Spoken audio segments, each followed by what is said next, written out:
warahmatullahi wabarakatuh. Jumpa lagi di video pembelajaran profesi keguruan. Kali ini kita akan membahas mengenai etika profesi guru. Etika profesi guru. Pertama, pengertian kode etik. Tujuan kode etik, penetapan kode etik, sanksi pelanggaran kode etik guru Indonesia, hakikat etika profesi guru, etika guru terhadap diri sendiri, etika guru terhadap peserta didik, etika guru terhadap rekan sejawat, etika guru terhadap wali peserta didik, etika guru terhadap masyarakat, etika guru terhadap profesi, etika guru terhadap organisasi. Pengertian kode etik.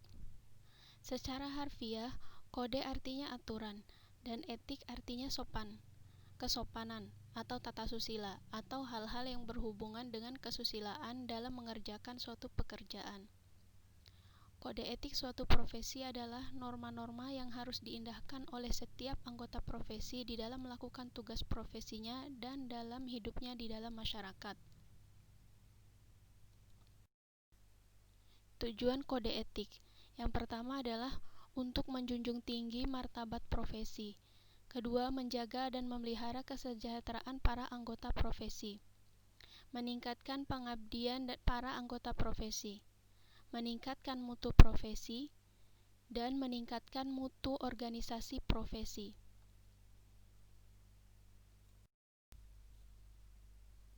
Penetapan kode etik. Kode etik hanya dapat ditetapkan oleh suatu organisasi profesi yang berlaku dan mengikat para anggotanya. Penetapan kode etik lazim dilakukan pada suatu kongres organisasi profesi. Dengan demikian, penetapan kode etik tidak boleh dilakukan oleh orang secara perseorangan, melainkan dilakukan oleh orang-orang yang diutus untuk dan atas nama anggota-anggota profesi dari organisasi tersebut. Sanksi pelanggaran kode etik. Pada umumnya, karena kode etik merupakan landasan moral, pedoman sikap, tingkah laku, dan perbuatan, maka sanksi terhadap pelanggaran kode etik adalah sanksi moral. Barang siapa yang melanggar kode etik, maka dia akan mendapatkan celaan dan sanksi terberat adalah dikeluarkan dari profesinya. Namun terkadang negara seringkali mencampuri urutan profesi, sehingga hal-hal yang merupakan kode etik suatu profesi tertentu akan meningkat menjadi peraturan hukum atau undang-undang. Sebagai contoh, jika seorang anggota profesi bersaing secara tidak jujur atau curang dengan sesama anggota profesinya, dan jika dianggap kecurangan itu serius, maka dapat dituntut di muka pengadilan.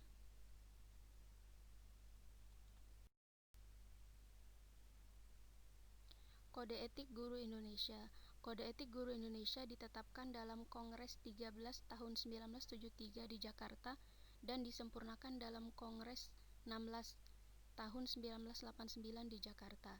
Ada 9 poin kode etik guru Indonesia. Yang pertama, guru berbakti membimbing peserta didik untuk membentuk manusia Indonesia yang seutuhnya yang berjiwa Pancasila. Guru memiliki dan melaksanakan kejujuran profesional. Guru berusaha memperoleh informasi tentang peserta didik sebagai bahan melakukan bimbingan dan pembinaan. Guru menciptakan suasana sekolah sebaik-baiknya yang menunjang berhasilnya proses belajar mengajar. Guru memelihara hubungan baik dengan orang tua murid dan masyarakat sekitarnya untuk membina peran serta dan rasa tanggung jawab bersama terhadap pendidikan. Guru secara pribadi dan bersama-sama mengembangkan dan meningkatkan mutu dan martabat profesinya. Guru memelihara hubungan seprofesi, semangat kekeluargaan, dan kesetiakawanan sosial. Guru secara bersama-sama memelihara dan meningkatkan mutu organisasi PGRI sebagai sarana perjuangan dan pengabdian. Guru melaksanakan segala kebijakan pemerintah dalam bidang pendidikan. Hakikat kode etik profesi guru. Pada Kongres PGRI ke-13, Basuni sebagai Ketua Umum PGRI menyatakan bahwa Kode Etik Guru Indonesia merupakan landasan moral dan pedoman tingkah laku guru warga PGRI dalam melaksanakan panggilan pengabdian bekerja sebagai guru. Dalam Undang-Undang Guru dan Dosen, Pasal 43 dikemukakan bahwa untuk menjaga dan meningkatkan kehormatan dan martabat guru dalam melaksanakan tugas keprofesionalan, organisasi profesi guru membentuk kode etik. Kode etik sebagaimana yang dimaksud pada ayat 1 berisi norma dan etika yang mengikat perilaku guru dalam melaksanakan tugas keprofesionalan.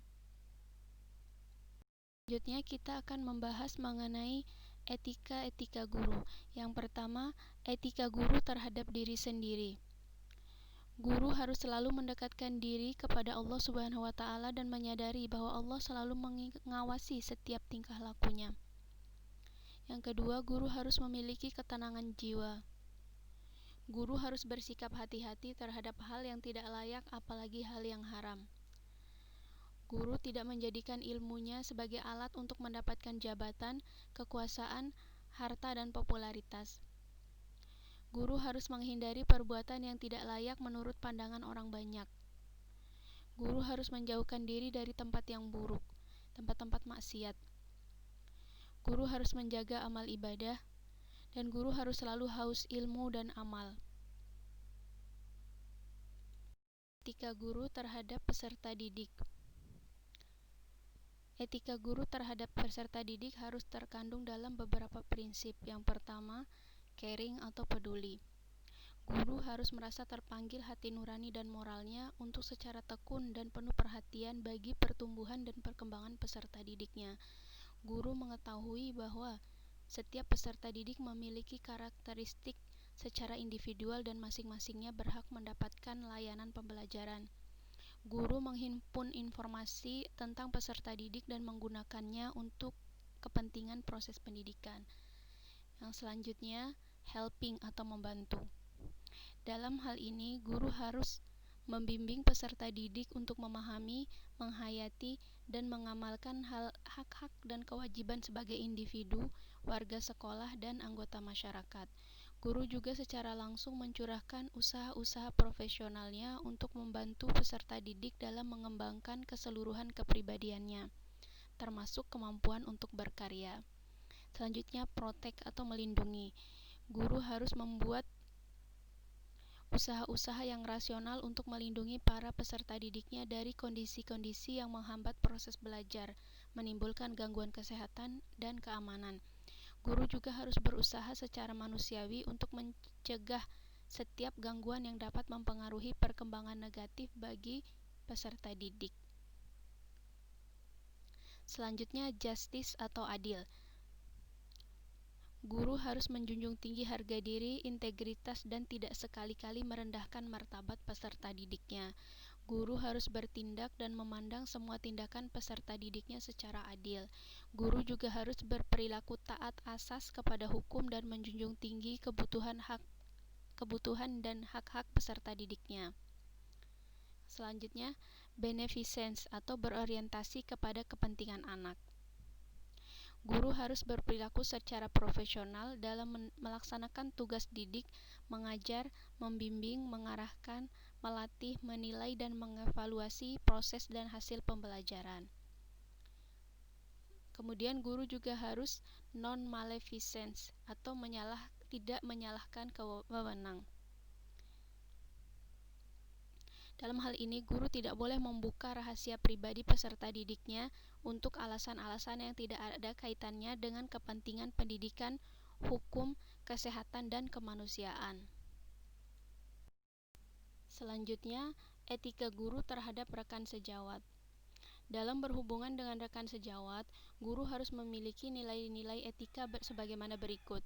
Yang pertama, silih asah dan silih asuh, yaitu saling bantu memperbaiki diri. Guru harus memotivasi diri dan rekan sejawatnya secara aktif dan kreatif dalam melaksanakan proses pendidikan.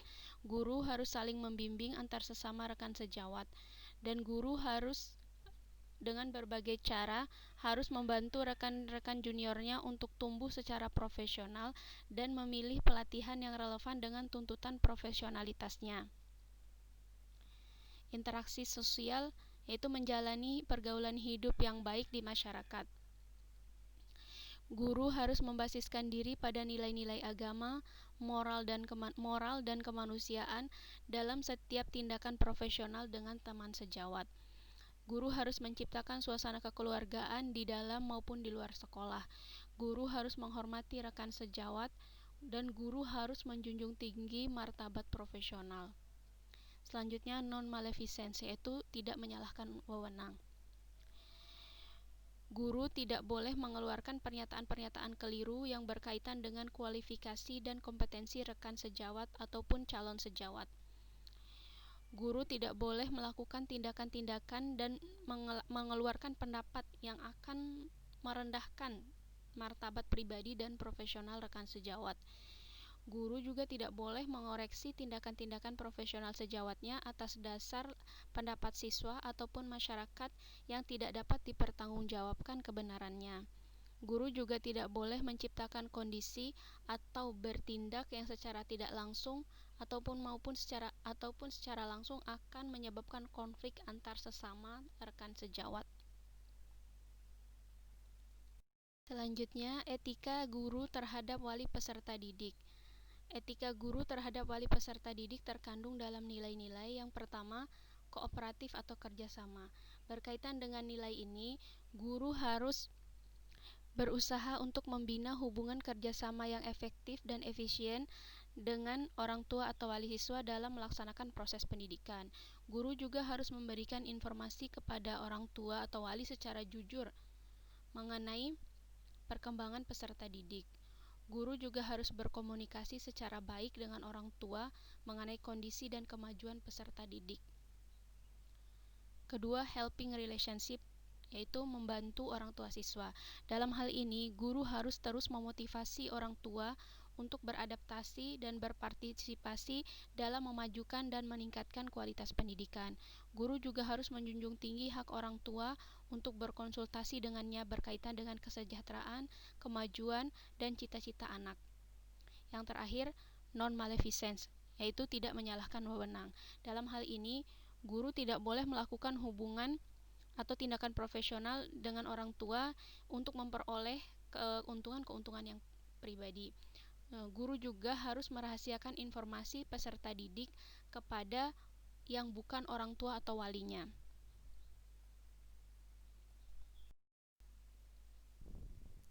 Etika guru terhadap masyarakat. Nilai-nilai etika guru terhadap masyarakat terkandung dalam pertama, nilai kooperatif atau kerjasama. Mengenai hal ini, guru harus menjalin komunikasi dan kerjasama yang harmonis, efektif, dan efisien dengan masyarakat untuk memajukan dan mengembangkan pendidikan.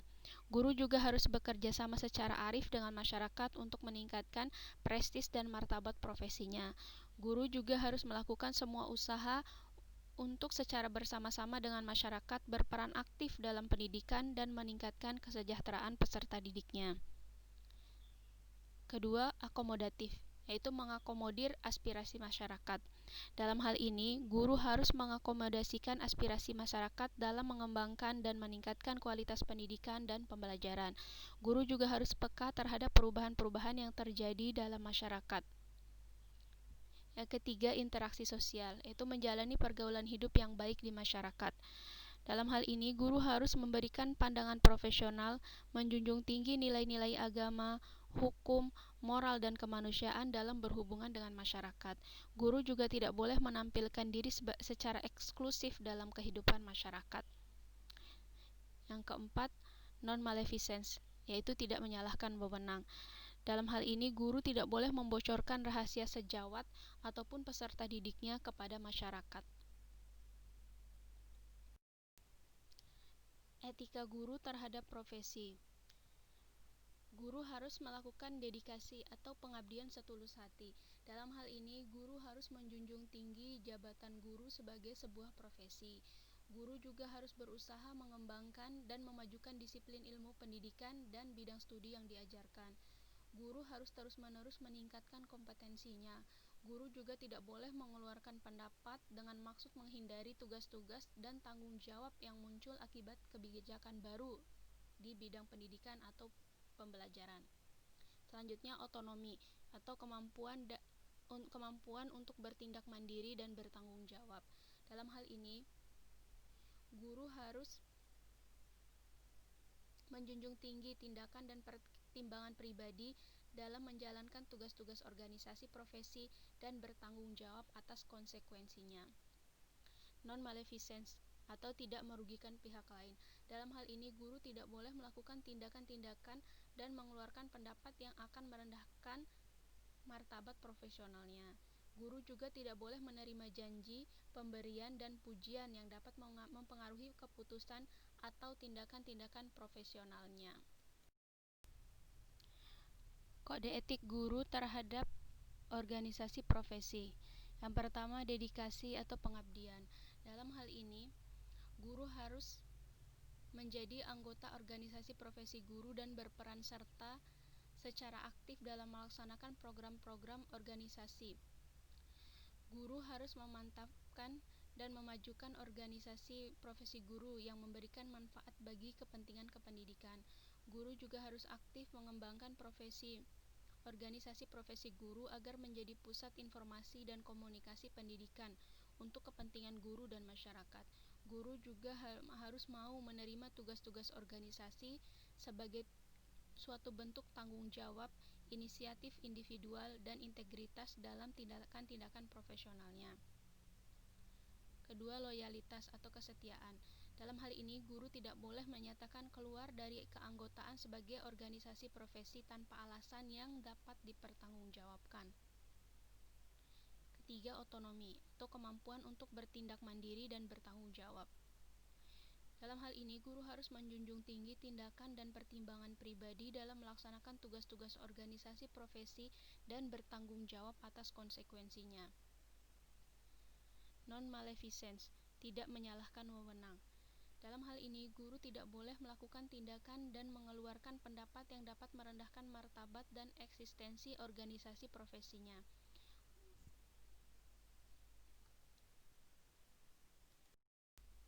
Terima kasih atas perhatiannya. Sampai jumpa di lain waktu. Assalamualaikum warahmatullahi wabarakatuh.